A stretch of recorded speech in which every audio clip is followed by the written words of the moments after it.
Content warning: the following podcast contains discussion of racism, colonialism, and fascist imagery. You're watching Channel 37. WHXN. New Salem.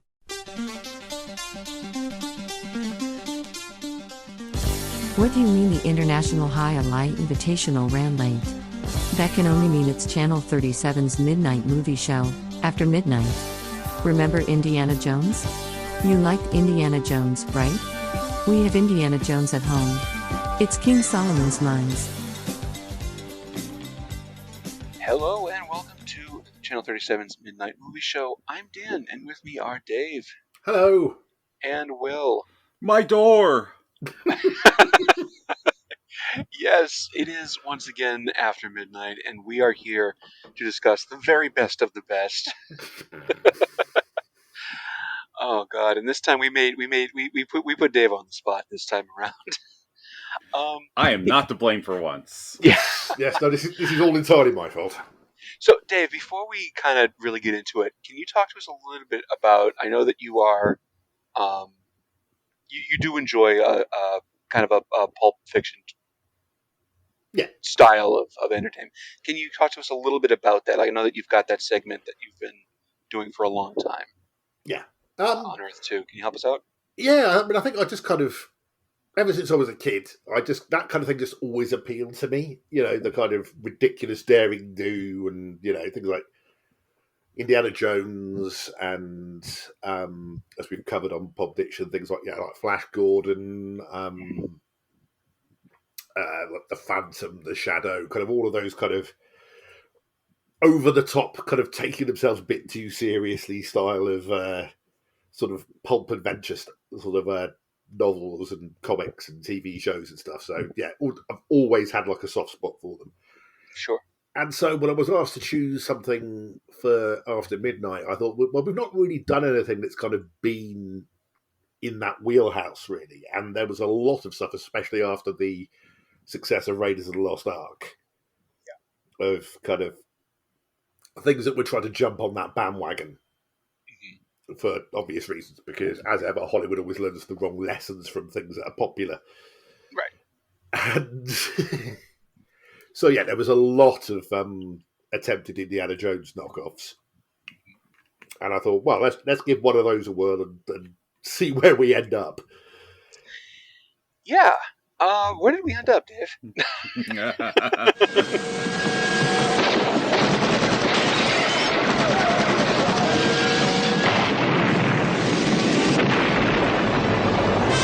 Greatest legend of all time. It is not a fantasy, Mr. Quatermain. About the greatest treasure known to man. It's about to be pursued by the boldest, most daring hero ever to seek the thrill of adventure. Richard Chamberlain is Alan Quatermain in King Solomon's Mines, joined by an unlikely soldier of fortune.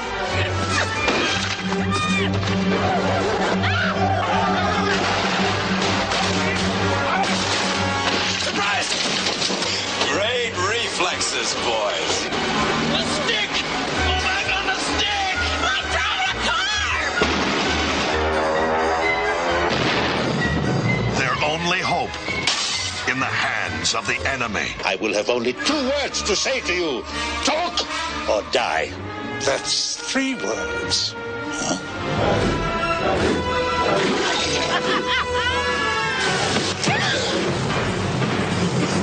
want to scream!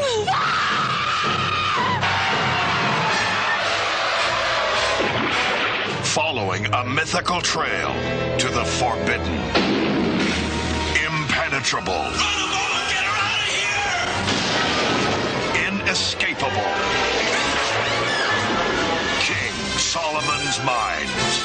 Join Richard Chamberlain and Sharon Stone for the adventure of a lifetime. I've got it!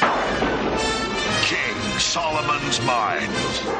We ended up with 1985's King Solomon's Mines. Yes, we did.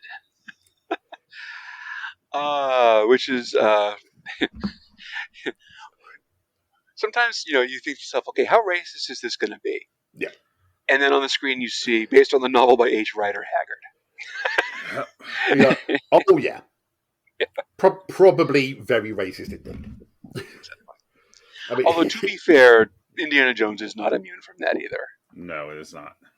Oh, absolutely, yeah. And we will very definitely be getting to that, I think, given some of the cast in this film. Right. Not only is it that, but then you also see, it's a canon film. Yeah. Although, honestly, I must admit there was something kind of... I got a warm fuzz of nostalgia when I saw that Canon logo playing at the start of the film. Same. Yeah. There's just, there is something about, like you kind of know what you're in for. And if that's what you're looking for, it generally will hit that mark pretty solidly. And of course, Golden Globus are also involved. Well, I mean, basically, basically at this point, the same thing. Yeah, but but yeah, there's they have a long history of producing, shall we say, films of patchy quality. This is true. They have an interesting back catalogue. Yeah, it's funny too because we're kind of like 85. We're getting into the point where they're really trying to start to get taken seriously. They're still canon. They're still Golan Globus. They're not going to change overnight. But but at the same time, they're very much if you loved Indiana Jones, you'll like King Solomon's Mines. This man also wears a hat. Yeah. So before we kind of get too deep into the weeds, Dave, would you mind giving us a quick run through what the movie's about? I'll try. Do your best, yeah. Okay, so adventurer Alan Quatermain, who, obviously one of the great British sort of pulp fiction heroes, is now an American, played by Richard Chamberlain, and has been hired by a young lady called Jessie, played by Sharon Stone, to try and find her father, who has gone missing. So they track down some clues to a city, and they discover that her father has been kidnapped by evil Sala from and Herbert Lom, who is in a film entirely of his own.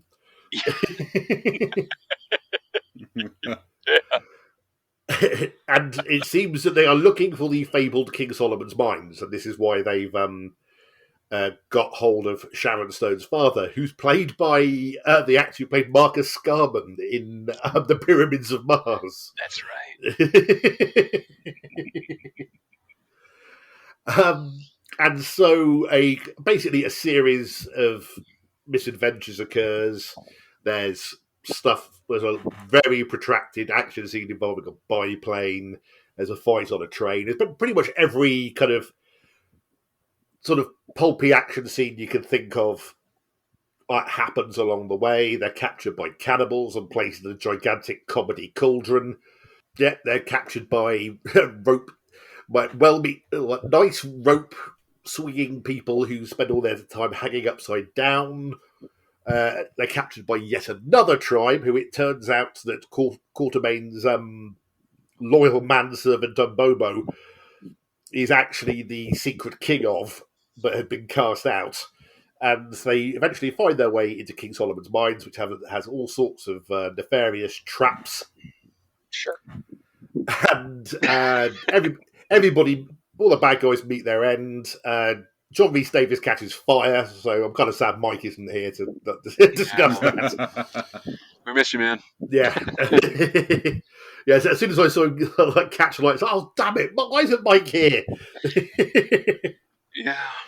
And so, yeah, the mines are buried under rubble, but Quatermain and Jessie each kind of get away with a diamond each, and they sort of live happily ever after, maybe. Sure. Yeah. Okay. Except there's a sequel she's not in. Sorry? Except there's a sequel she's not in, so... Oh, I thought she was in the sequel. No, I thought she was in the sequel. Oh. Didn't they film both at the same time? They filmed these both at the same time, yeah. Okay. I never saw the sequel. I just saw that I didn't remember Sharon Stone being in it. Yeah. Well, nobody really remembers that movie at all because nobody saw it. Yeah, because basically it's the one that's the film they find by accident when they're looking for this one. Yeah. The funny thing is, that's the movie that I remember, like as a kid, seeing commercials on TV for. Right. I don't remember this one at all. I didn't even know that this was around until a few years ago. Whereas I was quite the opposite. I knew about this one, but I had no idea that the sequel existed until quite recently. And see, like, when my local stations would constantly play like the sequel at 4 o'clock in the morning, and so I've seen like the ending of the sequel so many times, and I didn't realize that this film existed.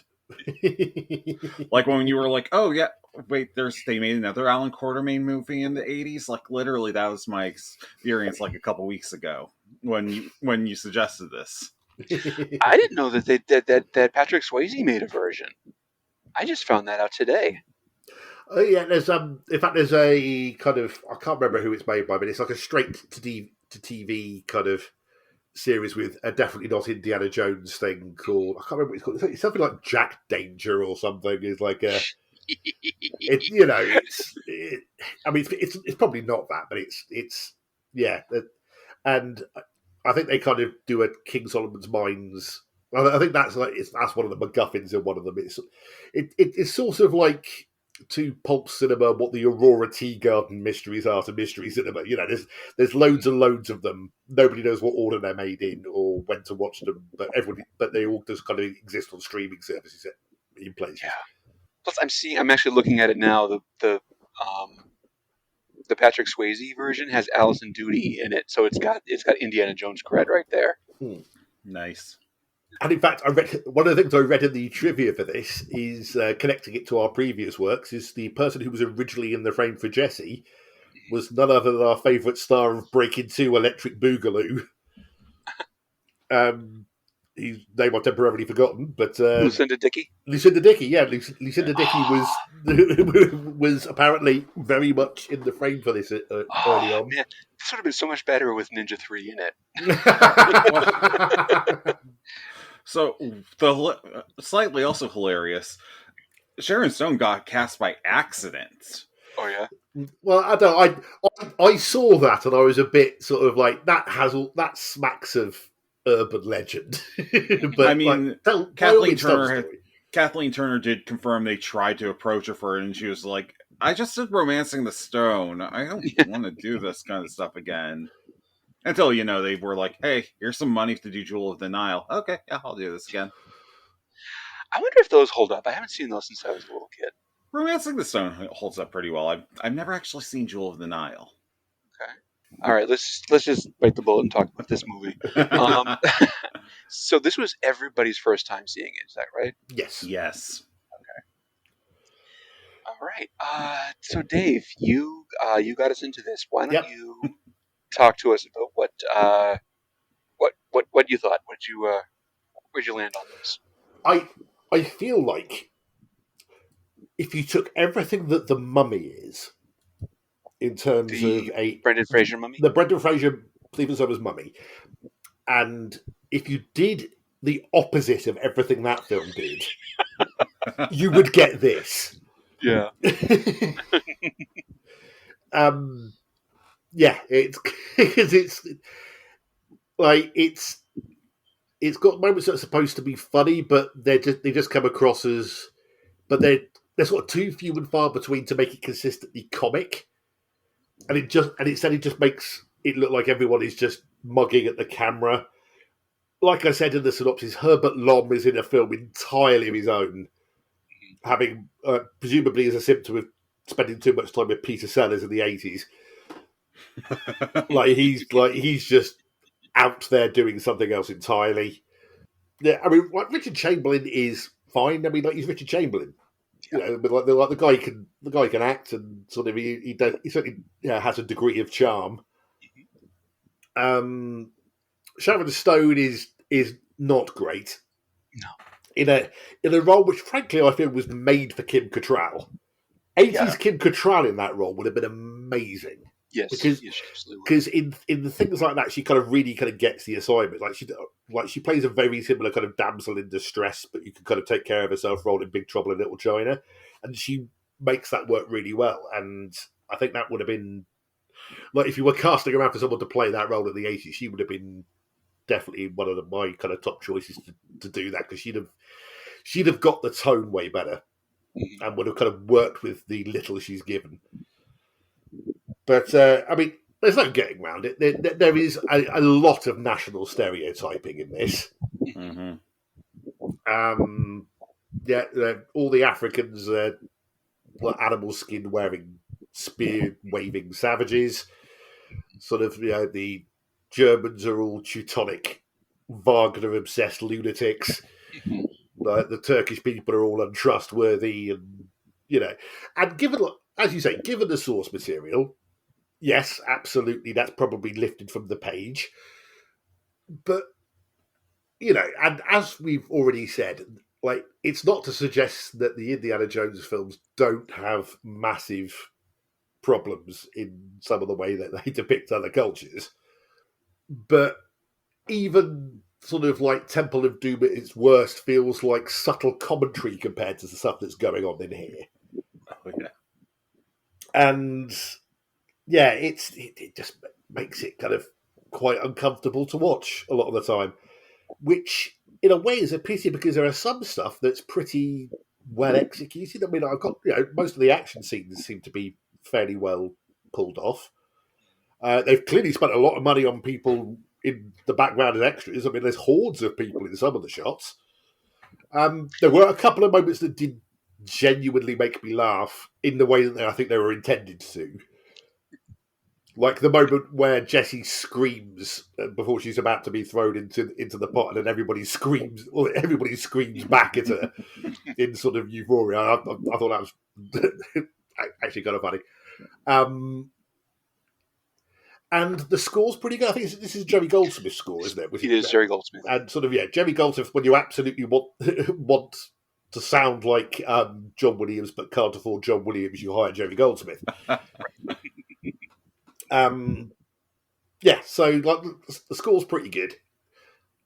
So like it's not entirely without merit, but it's overall it's not great. It's like the story's all over the place. It's basically just a series of action scenes, one after the other, with no kind of real plot.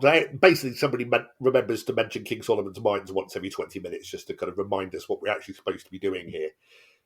But kind of, you could kind of take each thing as like an individual, like, short film of two people in Africa having a shit time. And then it just like, oh, right, we're on the train now. We've escaped. We've got off the train now. Oh, now here comes a plane. Now we're going to take this plane. Now we've landed the plane. And now we've been captured by cannibals. And like, it's just a series of unfortunate events happening one after the other, with kind of very little holding it together.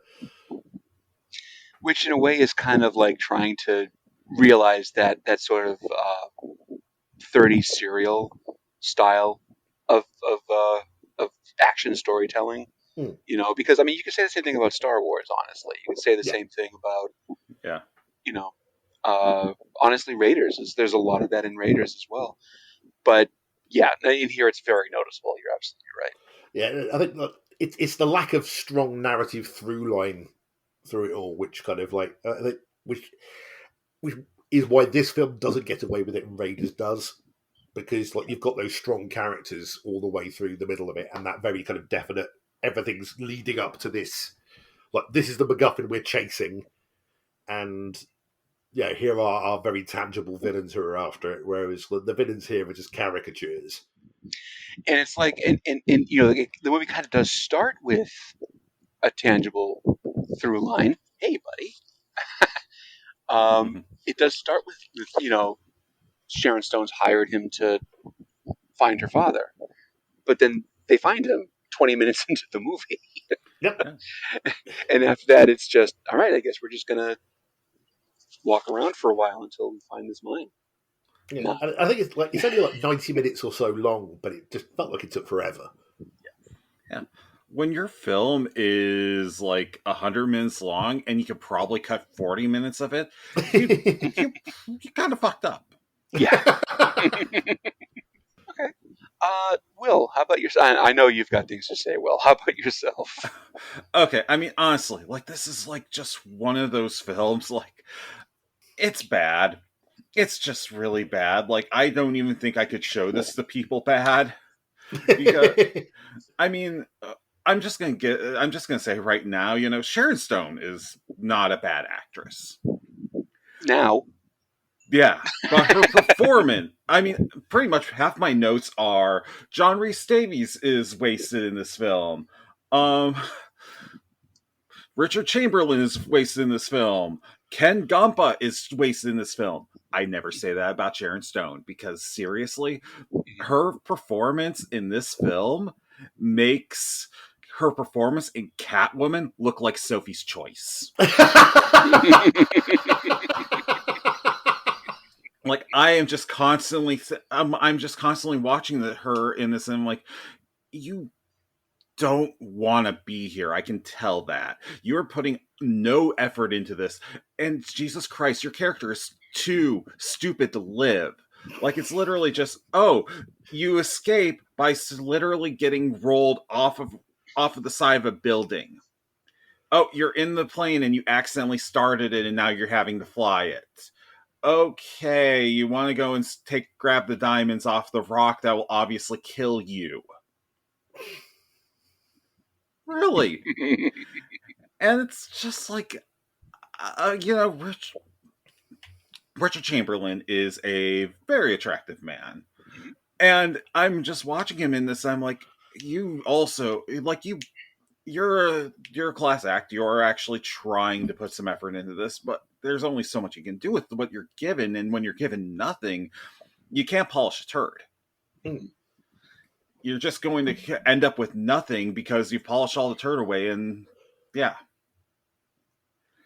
It's just so I was just constantly amazed by how incompetent everyone in the film is. Like, if one person had a bit of competence in this entire film, it would have been over in 5 minutes. Instead, it's just like, okay, the villains fumble the ball, now the heroes fumble the ball, now the villains are fumbling the ball again, and now, okay, that woman just blew up.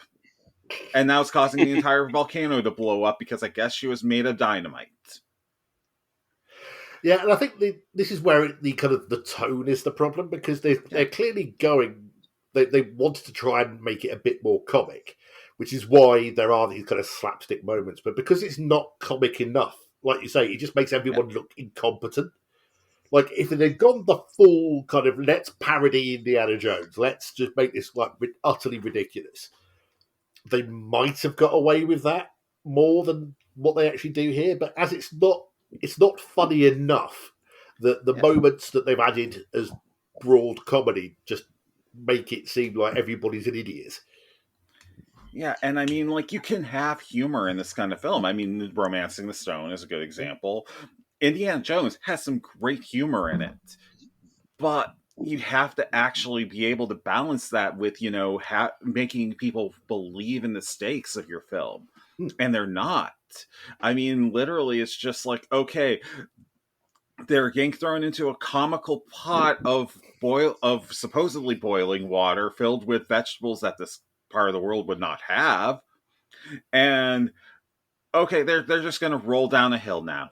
Okay, why didn't you just put them in a barrel? I mean, like, the idea that they would boil them rather than roast them. I mean, like, they're not British. They're not going to stick something. They're not going to stick something in a pot and leave it to boil for 3 days. They want to actually they want their people to taste like something. Well, I mean, obviously, it's basically just a Bugs Bunny cartoon at that point, right? It's. Yeah, the fact that every time they show them swimming inside the pot, it's apparently 3 times larger on the inside than it is on the outside. Right. Yeah, and but the thing is, by the time I got to that point, I'd already given up on the film because of the plane sequence. It just went on too long, and then you're cutting between, her getting coached how to fly the plane, and then you have fucking Herbert Lom like following them in the plane with Wagner's blaring, and then just making snide remarks to no one. And it's just like, oh my god! And it just kept on going on and on and on until eventually the plane crashes, and then you hear an explosion. You don't see the plane on fire in the background until they have to add a second explosion. Yeah. And then, well, if we would have crashed the plane over there, we'd be there by now. Why couldn't you have crashed the plane over there? Please help me out here. And you know what? One of the most egregious things about it is they barely make any kind of reference to why King Solomon's mines are a thing that anyone would want to find. Like, Right. they kind of do later on, but they never actually give an explanation of what this thing is. Like, everyone's supposed to know what it is. Yeah. And it's only until later on somebody says, oh, there might be some big diamonds there. But they don't kind of, like, properly lay out... Again, like, it's not Indiana Jones, but they lay out what the Ark is and why somebody would want it. Whereas this is, King Solomon's mines. Oh, I thought that was just a myth. And, well, what is it? What is this thing? I feel like there's like this sense that maybe, well, I mean, everybody's read it, but no, in 1985 they probably haven't. Yeah. And that's the other thing as well. Like it's for whatever reason they decided, because Indiana Jones has Nazis in it, we need to have Nazis in our film. And it's like, but why? Yeah. Yeah, they've taken this story from the late Victorian period and, jumped it forward 60 years or some shit. Yeah, well, it was actually meant to be set during World War One, which does that thing which always kind of slightly irritates me in films when they make the Germans of World War One essentially Nazis without the swastika, which isn't an accurate depiction of Germany during that war at all. Like, he's literally talking about the Reich and how we need to control Africa, and it's like, okay, World War One wasn't quite that bad. Yeah, and also just Wagner, just all the Wagner, all the time. Like if you want to say, if you want to kind of a shorthand of saying Nazis without putting swastikas up everywhere, just have anybody listening to Wagner. Right. Like, I didn't care for Wagner to begin with, but watching this made me think, oh, if I never heard Wagner again in my life, I would be happy. Yeah. Very well. Okay, Dan, your thoughts on this? My thoughts on this are basically not that different from what everybody else's thoughts are. It really kind of is a shame for me, because if you kind of close your eyes and say Indiana Jones, but on a canon budget, then a lot of this movie kind of fills that niche for you, It's like, yeah, I would like to see, Temple of Doom, except it's basically a storage unit covered in fiberglass. That sounds hilarious. And it gave me that. And that's, you know what, I can't fault it for that. There's a very specific need that canon films of the 80s fills, right? Yeah. And if I'm in the mood for a very specific kind of movie, this would normally do it. The problem is that, I mean, Dave, you said that, the very broad national thing. I mean, this movie is just racist as fuck. This movie is incredibly fucking racist. Like, I don't understand how, especially even in 1985, a movie like this gets made. I mean, this was shot in Zimbabwe or outside Zimbabwe. I'm not sure exactly, but like these are actual like locals that we're seeing in this movie. But you've got everybody, as Dave, as you said, everybody's in loincloths and carrying spears, and just it's so like some of them are like in face paint, and we've got cannibals, and we've got, if you see an Arab character, they're a slaver, like without fail. It's really, really unfortunate, because I mean, this was never going to be a good movie, right? This was doomed from the start to not be one of Menachem Golan's higher, points of cinematic artistry. But it could have been just a goofy, fun, throwaway, nothing movie to throw on when it's Sunday afternoon or something, right? I want to see this movie I like, but cheesier, which is very much their stock in trade. But it's got all of this just incredibly awful stereotyping that I can't even, again, even at the time you can say, well, 1985 was another time, but even then, this was egregiously terrible stuff.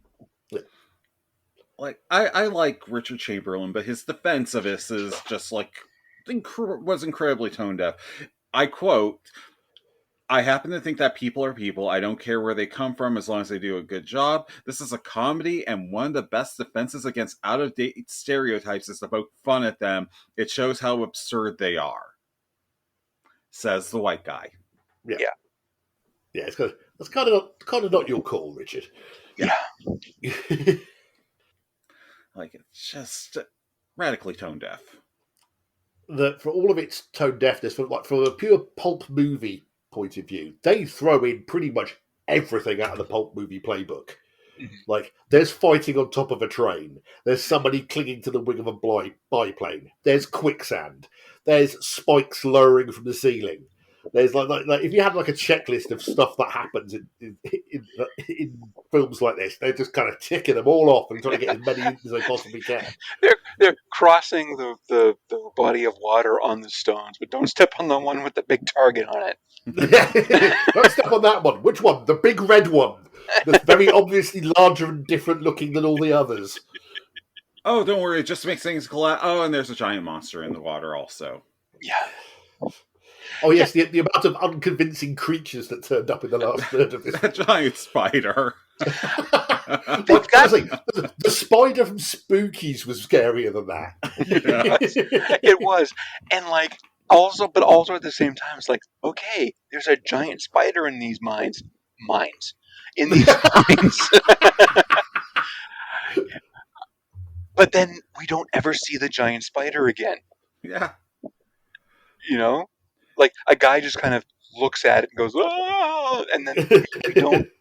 It's Chekhov's spider. You're supposed to go. The spider's supposed to go off at the end of the movie, and yet, yeah. And they get to the freaking treasure, and it's literally just a room with like 2 treasure chests and a pile of plastic rocks. Yeah, and with lots of uplighting in the treasure chests to make it look shiny. Like, literally, the Goonies came out the exact same year, and you know what they did? They made like some fake crap look like a lot of treasure. Like, literally, you could have just went to the dollar store, bought a bunch of like toy coins, and there you go. Yeah. Aquarium rocks, plastic jewelry. It's all the people running through their hands through things which are clattering like plastic and going, "I'm rich." Like, again, it's canon. You know that they made this for next to nothing. But if you're going to do King Solomon's Mines, you have to commit to putting some of that on the screen when you get to the mines. Like, the whole idea of it is that it's just this enormous treasure, just treasure that it should be diamonds as far as the eye can see, exactly. The size of boulders. It is an 8x10 room. It's a storage unit covered in fiberglass, with a handful of chests in them. Yeah. Like, I don't remember nothing of the 5 minutes I saw of Lost City of Gold, but just based off this film, I'm convinced when they find it, it's actually just it's basically just of like outhouse made of tin. Yeah. It's like one meeting room in the city hall of the City of Gold. There's going to be a lot of foil. Yeah. Yeah, again, you don't go into a movie like this expecting a budget. And we've seen enough low budget crap that I can forgive a lot and not even notice that it's not there. But if you're doing King Solomon's Mines, you have to show the Mines. This thing that they've been searching for, you have to pay that off, and this just wasn't even kind of close. I think the stakes were low, but then you see it, and it's just like, really? I mean, that's probably why they didn't explain too much about what it was, because if they kind of like started explaining in great detail what this mythical place was, and that they would then have to realise it. Right. If they're saying, "Ah, yes," they say the King Solomon's Mines is an 8x10 room with a couple of treasure chests in it. I always thought it was a myth. Yeah. Who ever heard of an 8x10 room? Maybe a 10x8 room, but 8 Well, by yeah, 10. I would say a 10x8 room. That's much more plausible. Oh, but to an earlier point, Sharon Stone. Obviously, this is very, very early in her career. Yeah. And she would get better. She's never really been somebody that you kind of look to as a master thespian. But she did get better. But she's terrible in this. Just absolutely embarrassing just to kind of see her performance in this movie. She clearly doesn't want to be there. Right. And you know what, Sharon? You have not been working long enough to show that you don't want to be there in your movie. Yeah. I'm sorry. You just don't. Like, she is famously challenging on a set. Even at this stage of her career, she was. And there are stories of just how awful she was. But, yeah, it just absolutely comes through just how uninterested in what is happening she is during her performance of this movie. Yeah, I mean, like, in many ways, she should be congratulated, because, like, now Winnie Scott is the second most annoying blonde in a pulp adventure film. Yeah. But then, like, basically she went on to do, like, after doing these two films, she went on to do Police Academy 4 because she says, quote unquote, I want to actually have fun doing a movie. Mm-hmm. What's that say about the production for these films? Yeah. Yeah. Well, yeah, but apparently Chamberlain said he kind of felt kind of conned into it, because when he was showing kind of storyboards and kind of pitched Raiders of the Lost Ark type film, but then sort of like discovered it was kind of like no budget, and lots of things have been changed, and obviously him and Sharon Stone didn't get on, and all this sort of business, and yeah, just generally had a terrible time. He had to know who he was dealing with. Yeah, I think he was quite taken with the idea of the director, but by the time he kind of got there, the guy was in his 70s. He was just kind of doing the bare minimum of just kind of pointing the camera at stuff. I mean, I need to go double check his filmography, but apparently he was considered quite a well respected director. So he was kind of like, him being attached to the project kind of interested him. Oh yeah. Okay, yeah. Lee Thompson, he did Guns of Navarone. He did the original Cape Fear. Yeah. He did some of the Planet of the Apes sequels. And then, yeah, by this point he was settling into canon. He was doing Charles Bronson movies. Right. Yeah, and then just imagine being, going from that to going. The sequel is directed by Gary Nelson, who did Freaky Friday and The Black Hole for Disney. I mean, I have a lot of affection for Freaky Friday, but yeah.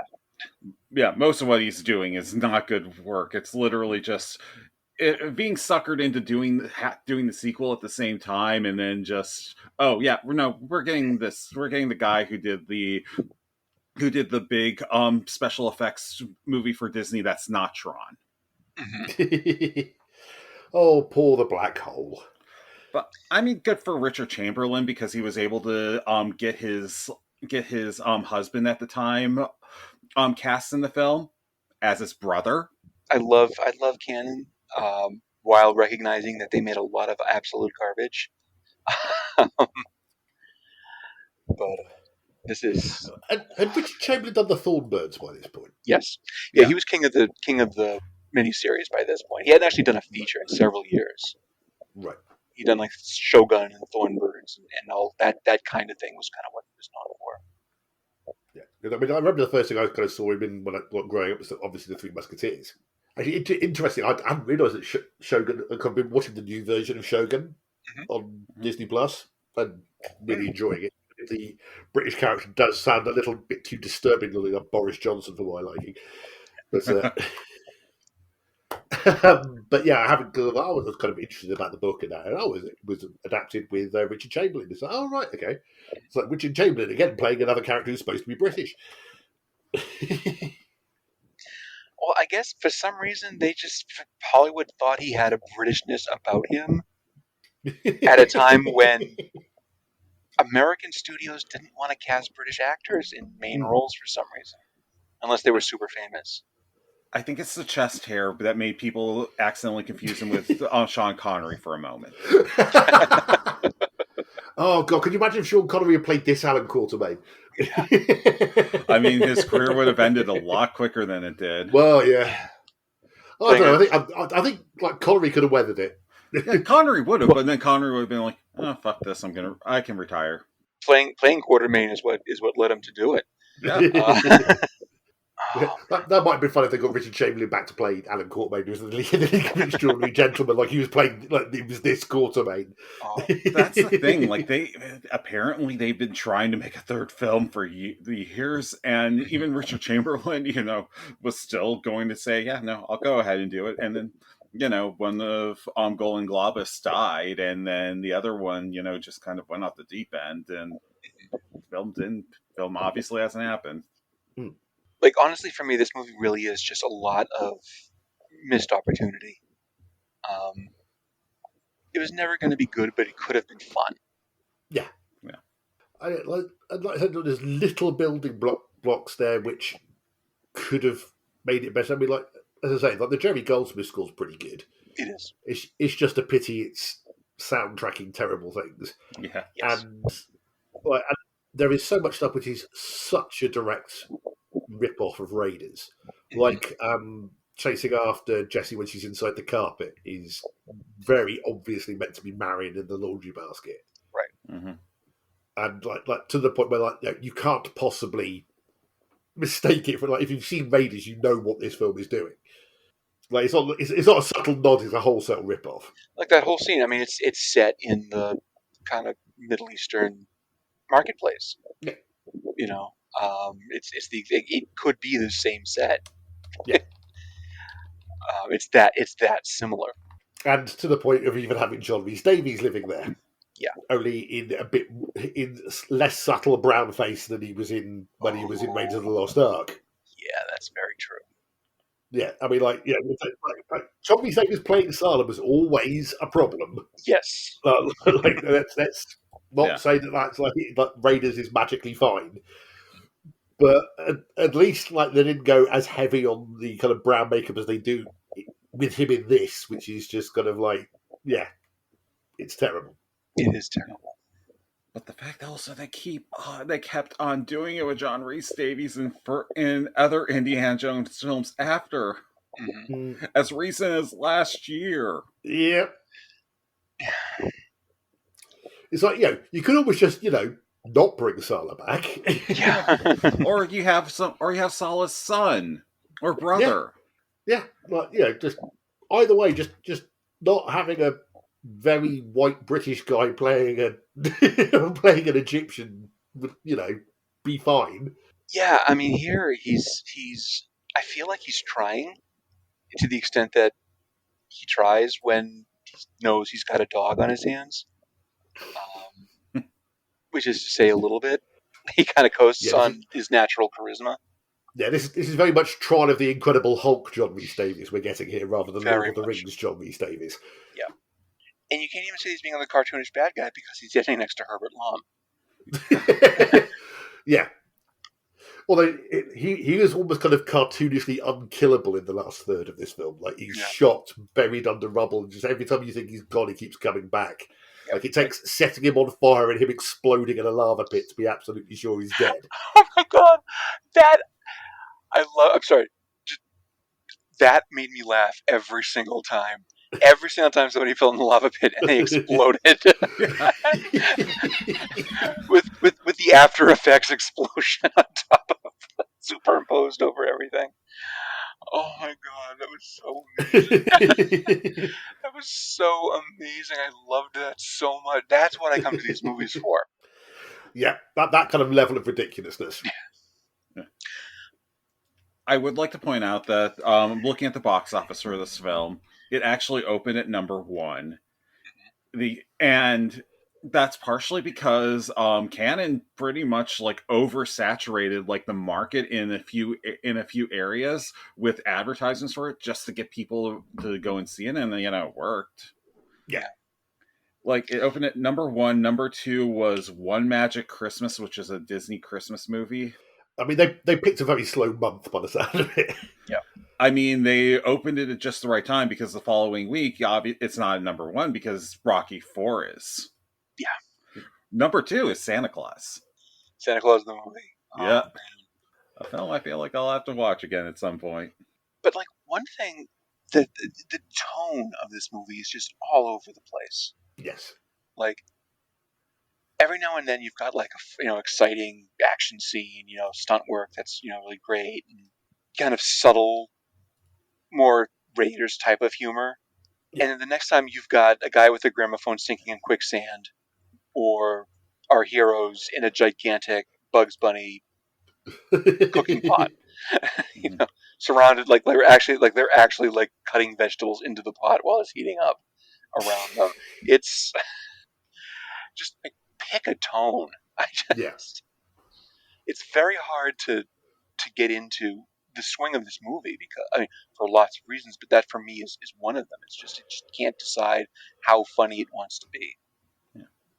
Yeah, it's the constant pull between kind of extremely broad, stupid humor and the more kind of subtle, kind of quippy, kind of it's just kind of snappy one-liners, which and even those kind of don't work just because there's an utter lack of chemistry between Chamberlain and Stone. That's that's a real problem. Yeah, at no point do you believe these people hold any affection for each other whatsoever. Yeah, and you can't blame the fact that Richard Chamberlain is gay on it because he did Thornbirds and he had plenty of chemistry with the women in that film. Yeah. Mm-hmm.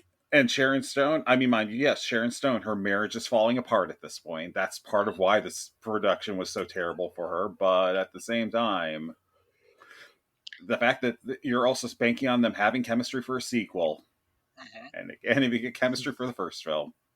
Yeah. Well, yeah, when you film multiple films at the same time, that's always going to be a problem you're going to run into. Because if it doesn't work, you're stuck.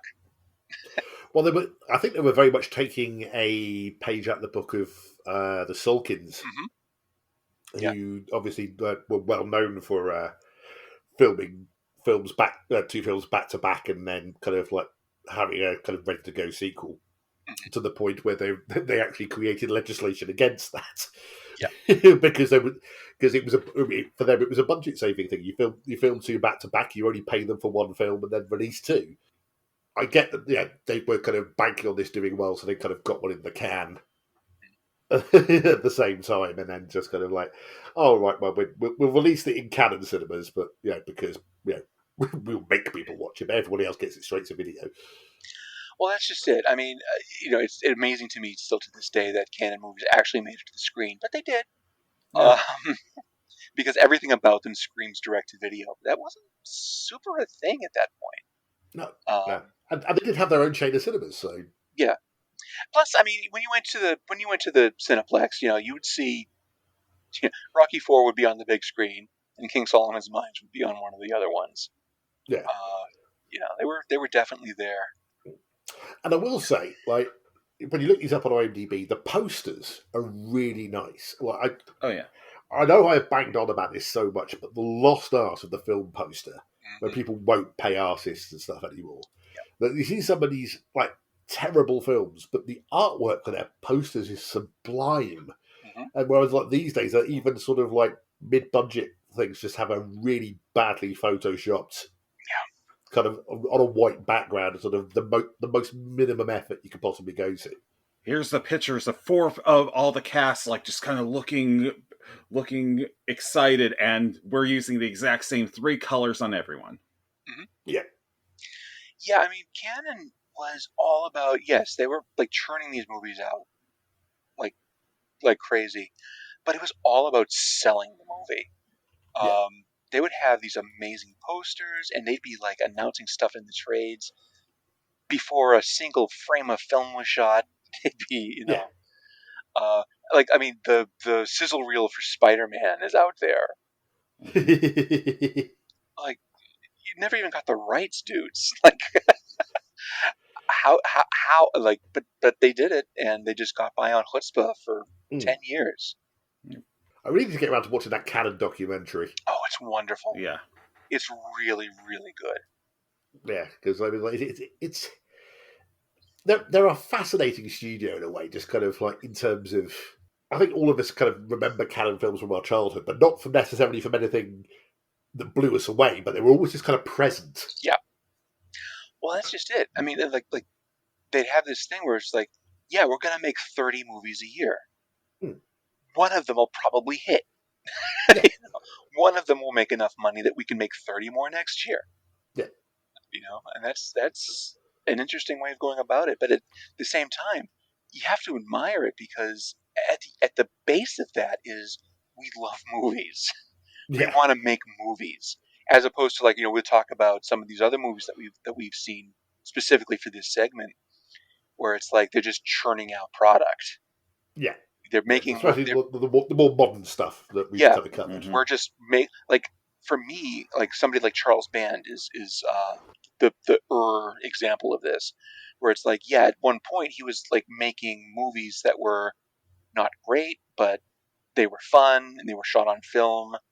They had story and, you know, something resembling budget. You know, where you come out with like Puppet Master, or you come out with, you know, any number of other, like Castle Freak. But now he'll make 10 movies a year.